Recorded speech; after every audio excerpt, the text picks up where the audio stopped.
Merci Madame la Présidente, chers collègues. L'OMS le rappelait encore le mois dernier, nous avons du travail à faire pour que les recommandations qui sont aujourd'hui consensues soient appliquées.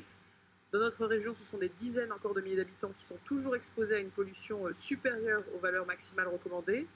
On connaît la surpopulation, l'artificialisation et on voit effectivement que l'adaptation aux enjeux climatiques a été trop lente.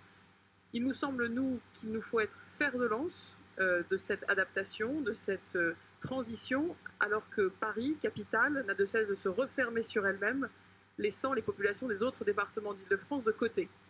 Le gouvernement, lui, agit, c'est 33 milliards d'euros, vous le savez, dans le plan de relance, ce sont des dizaines, voire des centaines de bâtiments publics et administratifs qui seront bientôt exemplaires en termes de consommation énergétique. Ce sont déjà plus de 120 000 franciliens qui ont été aidés par un bonus écologique ou une aide à la transition, et donc c'est plus 31% depuis septembre 2020. Un exemple, c'est 12 000 Essoniens qui ont déjà bénéficié de cette aide. Mais à la lecture du rapport et des présentations qui ont été faites, nous avons trois questions. La première, c'est pourquoi donc créer une frontière artificielle entre la grande et la petite couronne?